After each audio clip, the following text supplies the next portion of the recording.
Hey there, YouTubers.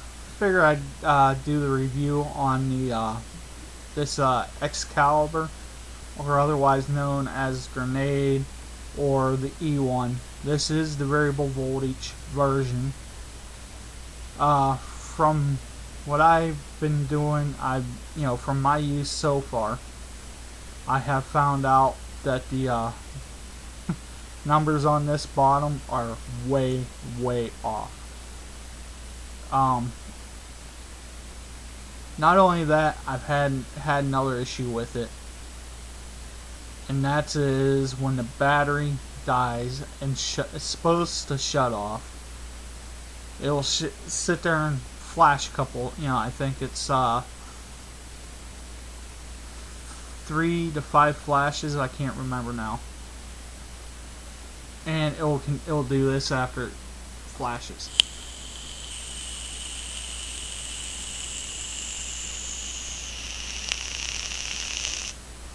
And it will continue to fire. Now that is somewhat of a safety issue. I don't know if it's just a fluke with the one I got. I will continue to use the battery until I get my Joytech in.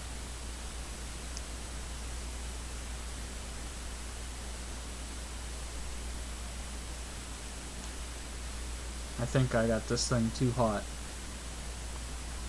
Let's put it on a standard.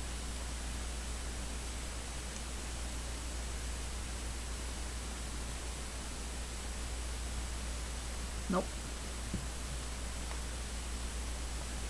The battery works fine.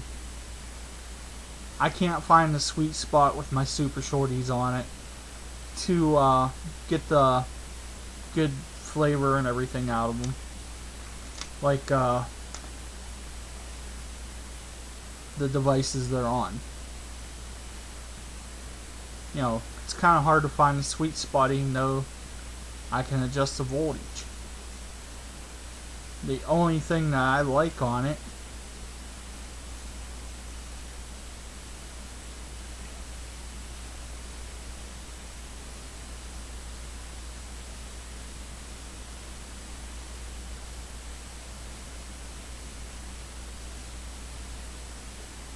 is my mini VV Nova, cranked all the way up.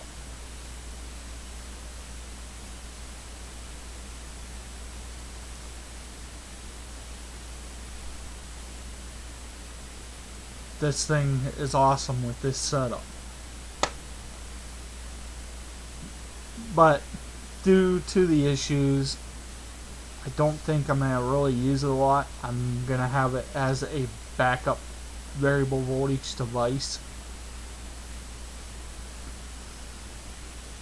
because I have a genuine Joytech coming in. I have the Monster. That's going to be a backup, because in the back of my mind I'm going to think, well, if I'm out somewhere and I'm using it, is it going to die on me and continuously fire when I have it in my pocket?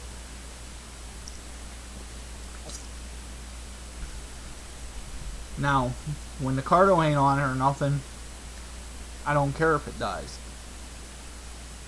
But with something on it, if you have it in your pocket and it dies and it starts, that can become a dangerous situation.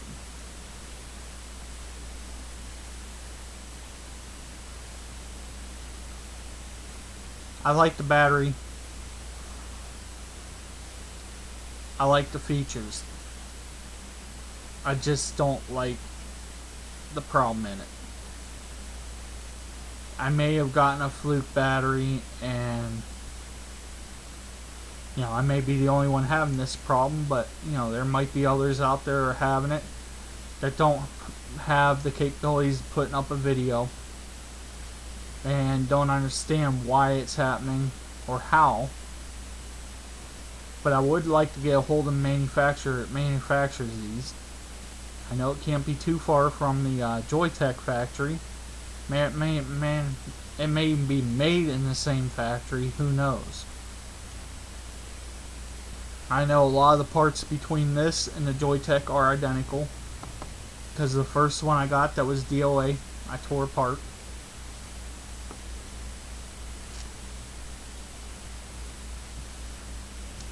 And I did have a, Joytech go bad on me, but of course it was my fault. As you guys, whoever's been following my videos, there's the Joytech, and Joytech's in my left hand, which would be your right, and the one from that battery is in my right hand.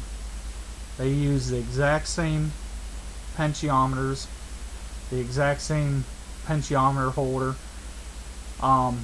In all actuality, they use the exact same board, even though Joytech has a ground wire on theirs and the Excalibur don't. They use identical parts. These are both identical in every single way, down to the T. The only difference is the Joytech has white covering on theirs. The one in the Excalibur don't. Now, when it comes to the other board in them, of course, Joytech would be to your right, the Excalibur to your left. They use the exact same button. They're tagged exact. Now, where it differs from there is there's a lot of stuff. They use the same LEDs, same button. Circuitry is there's a couple of chips on them that are identical, like the cutoff. Where did I put the battery protection circuit from the Joytech? There it is. One of the chips from the cutoff circuit from the Joytech is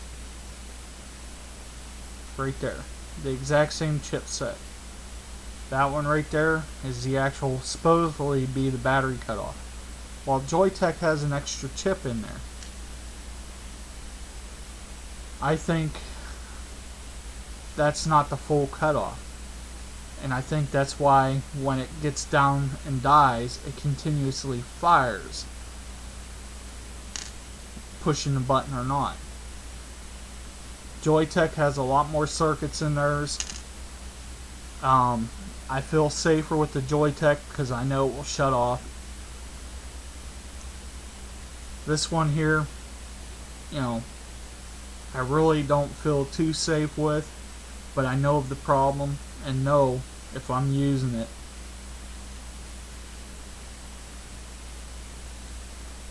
And it starts acting up, I'm going to throw it on the charger. Well, that's my 2 cents on that. Thanks for watching. Vape on. Catch you later.